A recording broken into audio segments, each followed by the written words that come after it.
আল্লাহ রাব্বুল আলামিন সূরাতুল ফাতিহার ভিতরে এমন কিছু কথা বললেন, কেউ যদি অসুস্থ হয় সূরাতুল ফাতিহা পড়ে পানিতে দম করে খেয়ে নেন, সুস্থ করে দিবেন তিনি কে? অনেক জায়গায় আমরা হুজুরের কাছে যাই, হুজুর তাড়াতাড়ি ফু দেন, হুজুর তাড়াতাড়ি ফু দেন। না, হুজুরের কাছে যাওয়ার দরকার নাই। সূরাতুল ফাতিহা পড়ে দম করেন, সুস্থতা করার মালিক একজন, তিনি কে? সেই হাদিসের বর্ণনা বুখারীতে এসেছে হাদিসটি। রাসূল সাল্লাল্লাহু আলাইহি ওয়াসাল্লামের কাছে সাহাবীরা আসলেন কিছু ছাগল নিয়ে। কি নিয়ে আসছিলেন বলেন? ছাগল নিয়ে। মুমূর্ষু রোগী লাশ হয়ে পড়ে আছে, বেদিন, যাদের কোনো ধর্ম নাই, যাদের কোনো ইসলাম নাই। একজন সাহাবী গিয়ে জিজ্ঞাসা করলেন, এই লোকটার হয়েছে কি? সবাই বলে লোকটাকে সাপে কামড় দিয়েছে। সাহাবী বললেন, আপনারা কি করছেন? সবাই বলছে, এলাকার যত বড় বড় জাদুকর, এলাকার যত বড় বড় দরবেশ সবাই এসেছে, ঝাড়ফু দিতেছে, সুমন্তর সু কালিকুত্তার গু। কিন্তু এইগুলো বলে কি অসুস্থ মানুষকে সুস্থ করা যায়? আরো জোরে বলেন, সুস্থ করা যায়। অসুস্থ করেন কে? আবার সুস্থ করেন কে? সবকিছুর মালিক একজন, কে? তিনি তিনি সবকিছুর মালিক, পৃথিবীর কেউ নয়। এই চিন্তাটা সবাই করতে পারে না, এই চিন্তাটা সবার ভিতরে নাই। অনেকে মনে করে আমি এলাকার অমুক, আমি এলাকার সবকিছুর দায়িত্ব। আরে তোমার দায়িত্ব না, তুমিও একজনের দায়িত্বে আসো। চিৎকার দিয়ে বলেন, তিনি কে? উনি মালিক। আল্লাহ বলছেন, তাবারাকাল্লাযী বিয়াদিহিল মুলক ওয়া হুয়া আলা কুল্লি শাইইন কাদির। বরকতময় আল্লাহ, যার হাতে রাজত্ব, জমিনের রাজত্ব, আসমানের রাজত্ব, সূর্যের রাজত্ব, চন্দ্রের রাজত্ব, সাগরের রাজত্ব, পৃথিবীর ভিতরে এই রাজত্বের ভিতরে কারো অধিকার নাই। রাজত্বের মালিক একজন। চিৎকার দিয়ে বলেন, তিনি কে? আসমানে কার রাজত্ব চলে?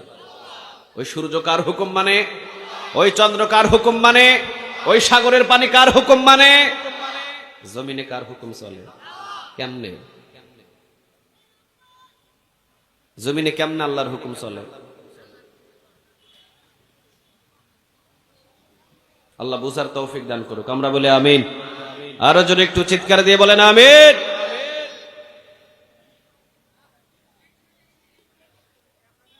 আল্লাহ রাব্বুল আলামিন বলেন, সূরাতুল ফাতিহা এমন একটা সূরা, কেউ যদি অসুস্থ রোগীর পাশে পড়ার পর যদি দম করে ফু দেয়, অসুস্থ রোগীটাকে সুস্থ করে দিতে পারেন, তিনি কে? রাসূলের কথা এগুলো, মানে কথাগুলো কার? রাসূল কি ইচ্ছা করে কোনো কথা বলতেন? কে বলাতেন? সবাই বলেন, কে? আল্লাহ। সাহাবী বললেন, সবাই তো জ্ঞানী গুণী মানুষ, সবাই তো ফু দিয়ে দিয়ে চলে যায়, কই সুস্থ হয় না। কয় সাপের বিষ লাগছে একটু বেশি, কেউ সুস্থ করতে পারে না। সাহাবী বললেন, আমি সুস্থ করে দিব। সুবহানাল্লাহ বলেন। আমার সাথে কন্টাক্টে আসো, আমার সাথে কন্টাক্ট করো, আমি সুস্থ করে দিব। ডিল করো আমার সাথে। কি ডিল করব? কোন কোন বর্ণনা এসেছে 30টা ছাগল দিতে হবে, কোন কোন বর্ণনায় 100টা ছাগল দিতে হবে, কোন কোন বর্ণনায় 80টা ছাগল দিতে হবে। 100টা ছাগলের একটা পাল দিয়ে দাও আমারে, আমি তোমার এই সাপে কাটা রুগীটাকে সুস্থ করে দিব। সুবহানাল্লাহ বলেন। সবাই বলল, এই সেন্ট্রাল লিডার, এটা হলো আমাদের সেন্ট্রাল লিডার, কেন্দ্রীয় নেতা। এটারে যদি না বাঁচাইতে পারি ঝামেলা আছে। 100 ছাগল লাগে লাগুক, অসুবিধা নেই, এই নেতারে বাঁচাতে হবে। আচ্ছা 100 ছাগল দিব, যাও বাঁচাও। এইবার সাহাবী বললেন, ঠিক আছে, তো 100 ছাগল দিবা? কয়, হ্যাঁ 100 ছাগল দিব। এইবার সাহাবী পড়া শুরু করেছে, আলহামদুলিল্লাহি রাব্বিল আলামিন الرحمن الرحيم مالك يوم الدين।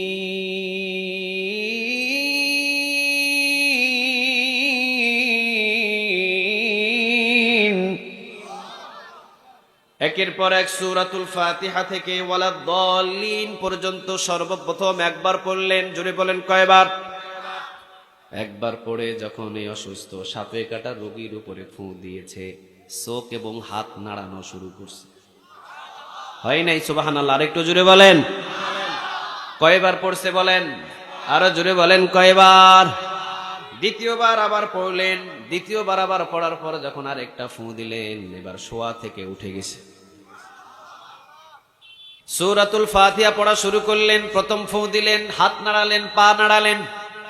দ্বিতীয় যখন ফু দিলেন, সূরাতুল ফাতিহা পড়ে এবার উঠে বসলেন।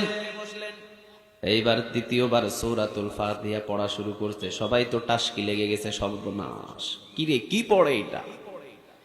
তৃতীয়বার যখন সূরাতুল ফাতিহা পড়ে ফু দিলেন, তখন উঠে হাঁটা শুরু করেছে। সুস্থ করে দিলেন তিনি কে বলেন? আরো জোরে বলেন তিনি কে? এই জন্য সাহাবীরা বলেছেন, রাসূল বলেছেন, আর রুকিয়া মানে ঝাড়ফু করার জন্য তোমাদেরকে একটা সূরা দেওয়া হয়েছে, যেটার নাম হলো সূরাতুল ফাতিহা। এটা দিয়ে ঝাড়ফু করবেন, কারো কাছে যাওয়ার দরকার নেই। পেট খারাপ, সূরাতুল ফাতিহা পড়ে দম করে পানিটা খেয়ে নেবেন। সুস্থ করার মালিক কে? আরো জোরে বলেন কে? আল্লাহ। সাহাবীরা ছাগল নিলেন 100, জোরে বলেন কয়শো? খাবার কিছু নাই, খাইলেন আর খাইলেন।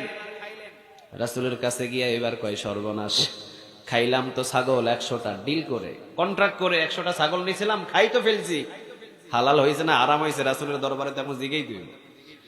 রাসূলের কাছে গিয়ে জিগাই, ইয়া রাসূলুল্লাহ, ঝাড়ফু করছি আর রুকিয়া করেছি, সূরাতুল ফাতিহা দিয়ে ঝাড়ফু করেছি নবী গো। এরপরে 100টা ছাগল নিয়েছি তাদের কাছ থেকে, বলেন নবী হালাল হয়েছে না হারাম হয়েছে? রাসূল বললেন, হালাল আর হারামের ফতোয়াটা পরে দিব, ছাগলের গোশত থাকলে আমার বাড়িতে আগে দাও। হালাল এবং হারামের ফতোয়া পরে? আরে ছাগলের গোশত আছে নাকি, আমার বাড়িতে দাও, আগে আমি খাই, এরপরে দি ফতোয়া দিব। রাসূল যদি খাইতে চায়, এটা হালাল না হারাম? আরো জোরে বলতে হবে, হালাল না হারাম? হালাল।